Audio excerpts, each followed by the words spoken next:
دل بے سکون کو سکون دے الہی، دل بے سکون کو۔ میرے پیارے بھائی، السلام علیکم ورحمۃ اللہ وبرکاتہ۔ وعلیکم السلام ورحمۃ اللہ وبرکاتہ۔ یہ میاں خیریت سے ہے؟ جی ہاں میاں، ہم سب خیریت سے ہیں۔ اس سال کا رمضان آپ کا کیسا گزرا؟ بھائی میرے رمضان کا بہت اچھا گزرا اور بڑا مزہ آیا۔ کیا مطلب؟ میں سمجھا نہیں۔ ارے بھائی، اس میں کون سا فلسفہ بھرا ہوا ہے جو آپ سمجھے نہیں؟ نمک کھانے کے مزے اور پھر فرق وقت ایک سے ایک مزے کی چیزیں سامنے رہتی ہے۔ سوچتا ہوں کہ پہلے کھجور کھاؤں، نمکین انار سنترا، شہری میں لوگ ڈبل روٹی اور دودھ، اور کبھی کبھی لوگ بھی سبزیاں بنا لیتی ہے اور دن میں انگلیاں چلتی رہتی ہے۔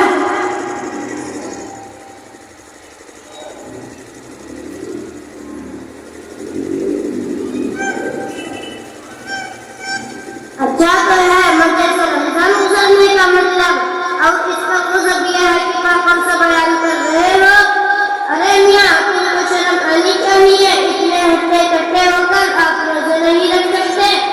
60-70 سال کے بوڑھے، 7-8 سال کے بچے روزے رکھ رہے ہیں اور تم کو کھانے پینے میں مزہ آ رہا ہے۔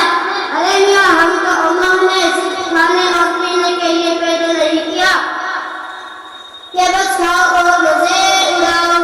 ارے بھائی، پھر ہمیں کس طریقے سے پیدا کیا گیا ہے؟ سنو اور غور سے سنو، اللہ تعالیٰ کا ارشاد ہے وَمَا خَلَقْتُ الْجِنَّ وَالْإِنسَ إِلَّا لِيَعْبُدُونَ۔ میں نے جناتوں اور انسانوں کو اپنی عبادت کے لیے پیدا کیا۔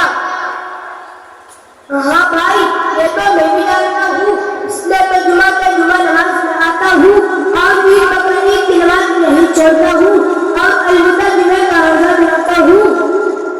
ارے میاں، جمعہ اور بقرعید کی نماز بتا کر تم اللہ کے دین کا مذاق اڑاتے ہو کہ اللہ نے صرف جمعہ اور بقرعید کی نماز ہی فرض کی ہے، کیا صرف الوداع کا روزہ ہی فرض کیا ہے؟ یاد رکھو، اللہ فرماتے ہیں دین میں پورے پورے داخل ہو جاؤ، شیطان کی اتباع نہ کرو۔ آئی بات سمجھ میں؟ ارے بھائی، آپ نے سب سے بڑا گنہگار مجھے ہی سمجھ لیا، حالانکہ میرے بہت سارے ساتھی روزہ نہیں رکھتے ہیں۔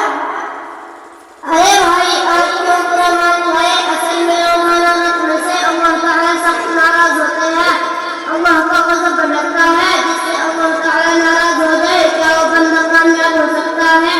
نہیں، ہرگز نہیں، نکلا کاکر صاحب نے سب کی بنا